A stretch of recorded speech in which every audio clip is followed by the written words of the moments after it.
welcome to the third episode of the Procedures mini-series. Today we will be going over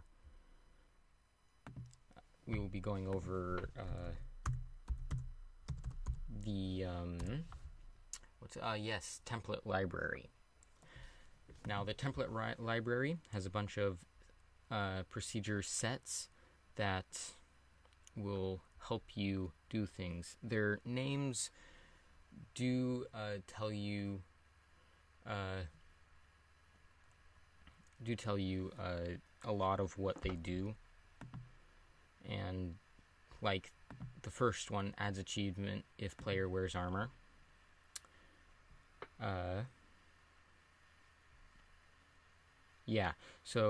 Armor value of the provided entity. This one specifically doesn't do like the type of item armor value. Type of item or type of armor they're wearing. It just tells you how much armor they're wearing. Then you can choose amongst your custom achievements. This also makes sure that it is the entity type of a player. You could change that if you wanted to any of your custom entities or the vanilla entities. So yeah. Next is add potion if entity has a specific item in its hand. It pretty much does what it says it does. The item you have to specify from all the different vanilla and custom items. So, yeah. And then you can also choose what type of potion, like the level of the potion, how much duration it has. This is duration for how in ticks. So 20 ticks equals 1 second. So 60 ticks, as they have it here, is 3 seconds. Then you get to choose what type of potion it has, and there is all of the vanilla potion types. Okay, next up is checking a command parameter. I have not used this one myself. Command parameter with index 0 equals, and then you check the command, like I believe that would be like /give, or probably one of your custom commands, and then from that you do certain things. Yeah, so that's what you use to help create custom commands. So, yeah. Check for items in a block, slot, and consume. So this, it would be, and it's so weird personally how they have it, how they don't have it in line. They have it in external inputs, so it's throwing me a little off. So this piece here would be this block here, just in a different thing, and this is the item comparator. Same with this. So it checks 2 slots, slot 0 and slot 1, and you could probably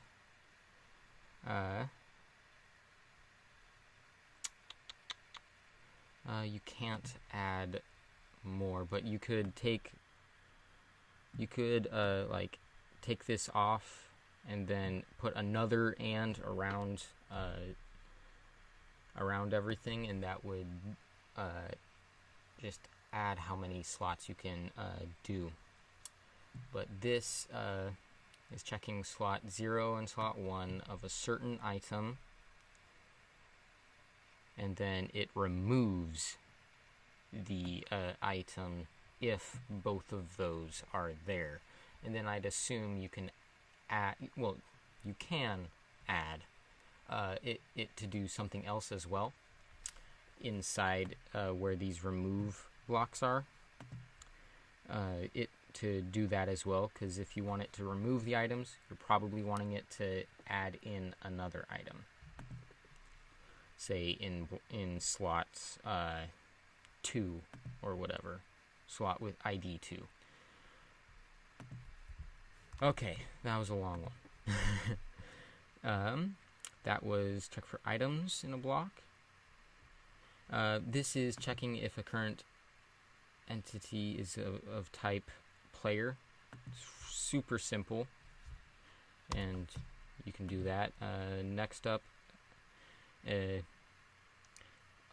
checks what type of block is below. So it has the get block at relative coordinates, but the y has some math terms, making the y one under the current block.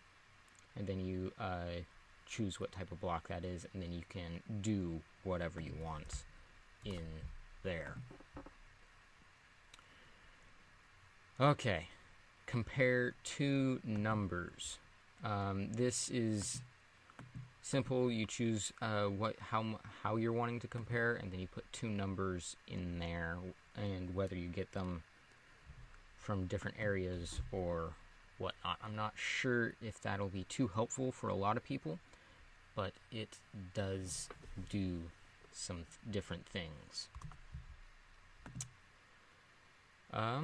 Do with a 70% chance. Now this is one that I use a lot.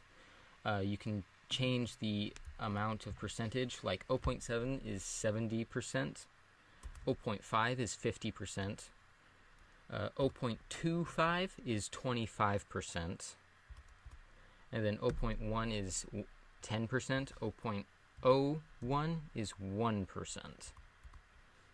So yeah, there's a lot of different things you can do, and this number is random from 0 to 1, and as long as that is less than the number you put over here, it will do whatever is in the if, the do section of the if statement.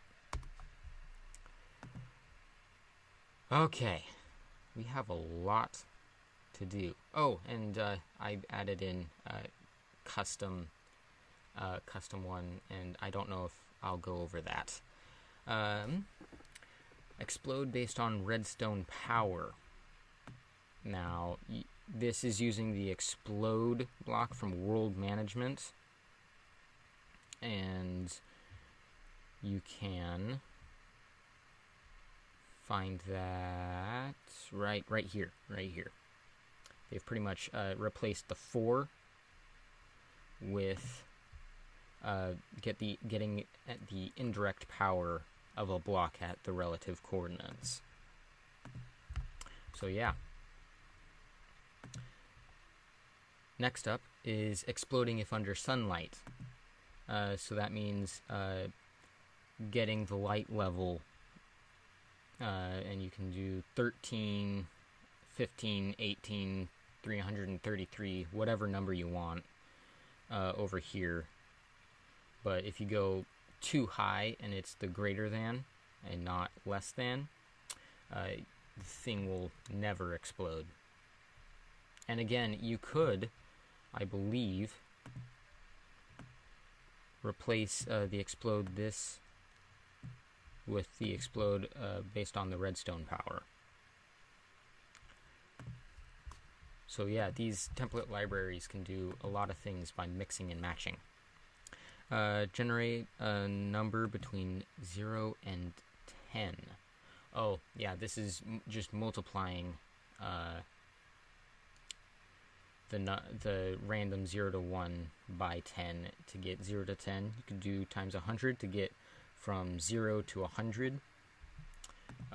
So yeah, and this sets a global,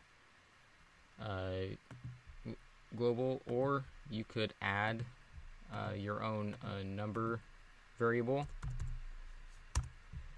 and you could set it there. Why am I not seeing it? Custom variables. Set. Nope, that's the wrong one. That's the wrong. Yeah, there we are. You can switch that out to do a local variable.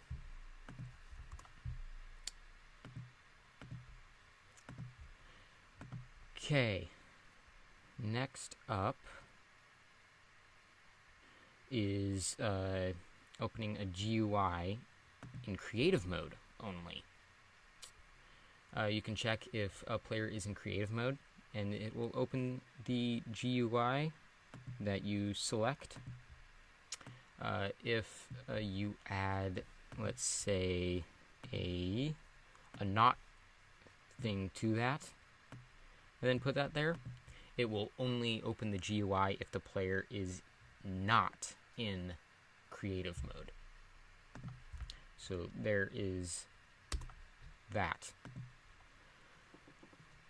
Okay, where were we? Oh yeah, print location in action bar. And this, yeah, this gives a bunch of different things, like giving the x coordinate, y coordinate, z coordinate.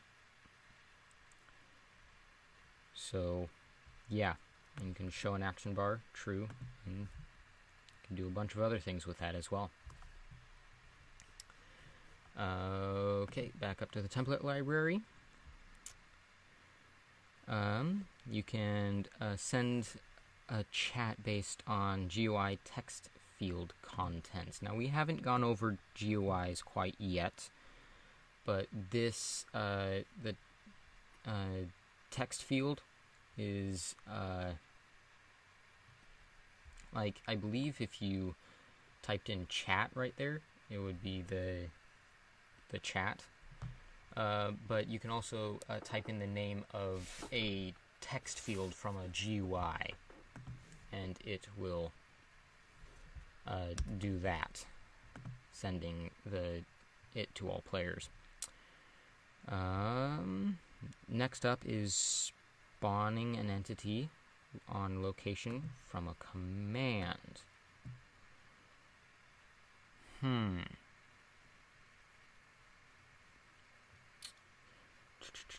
With index 1, with index 2, with index 0.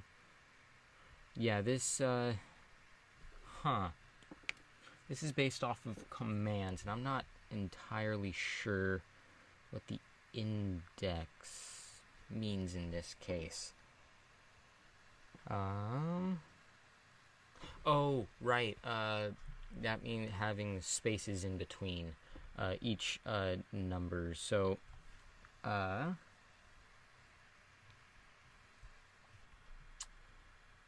yeah, so this, from in the index 0, it will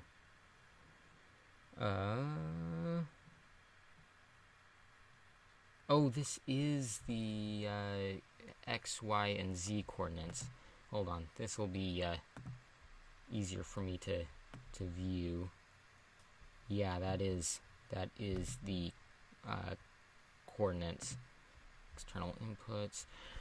Okay, so the x value of where you're spawning it is from the index 0, and the y coordinate is index 1, and z coordinate is from the index 2. So yeah, and it'll spawn whatever type of entity you want. Right now it's set to zombie. Okay, so next is spawning a gem if what did that say? If it spawn a gem of item in block slot. Okay, so this takes the item from a slot and of a block at a relative coordinates, and you spawn the gem at those relative coordinates. You can edit those relative coordinates to whatever you want, and it will do that. World management. Oh, why am I going back to those?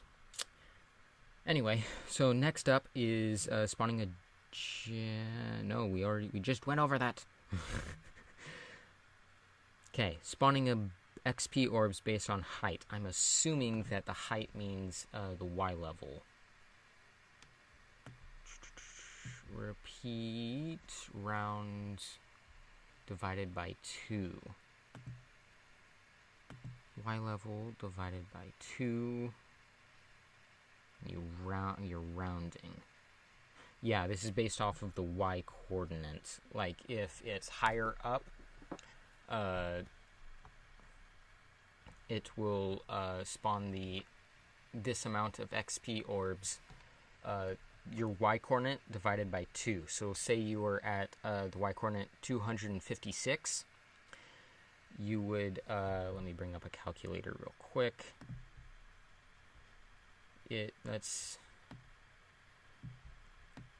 So if you were at the Y coordinate of 200, why does Apple want to make changes?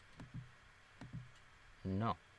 Okay, so if you were at the Y coordinate of 256, you would divide that by 2. So that's 128 times that it would spawn an XP orb of amount 2.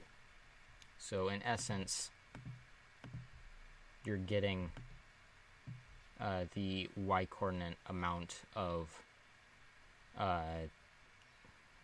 things. 256 amount of XP. That is a lot of XP. And this changes based on your Y coordinate because of the relative coordinate Y being in there. Okay, why do I keep clicking on world management? And again, it's still open. Okay, back to this. You can strike lightning. If difficulty is not in peaceful, you could say if it is not in easy, normal, or hard. This means, since it's on peaceful, that it will strike lightning if the difficulty is on easy, normal, or hard. If you switch this to easy, it would strike lightning if it was in peaceful, normal, or hard, but not easy. And the same would go for the others as well. So yeah. And since we have a little bit of time, I will show you something that I created. I called it Strip the Cinnamon Log, but it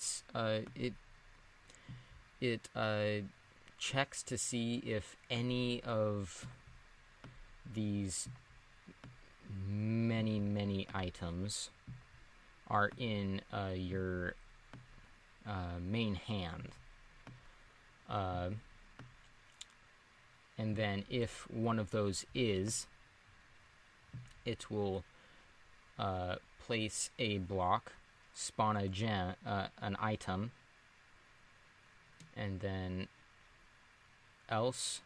Otherwise, it will place a different block. You could leave it that it doesn't do anything, but I decided to place a different block. That's up to you. Now, I don't believe you guys have that. So this one, let me simplify it real quick to just 2 items. And let's put this to external inputs.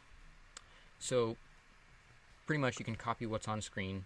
If an item is in your main hand and you're comparing a certain item, or another item, and you can add as many of these as you want. And to do that, you'd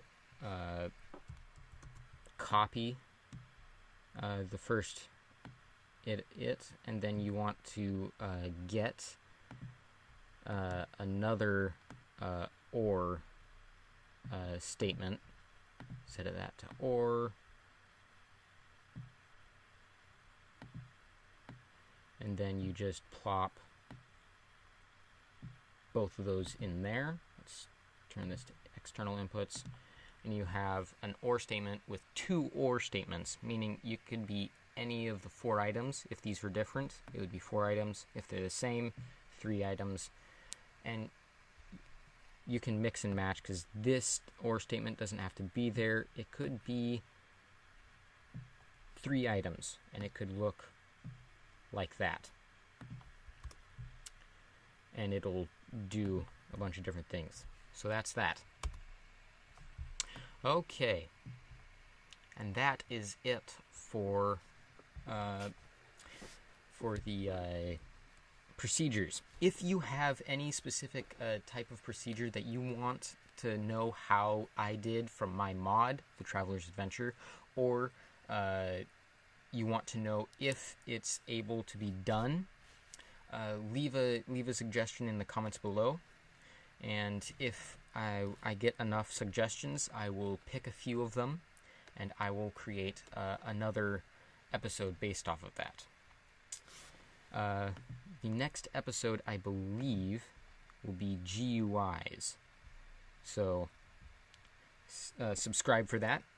Click the notification bell to get notified of when it comes out.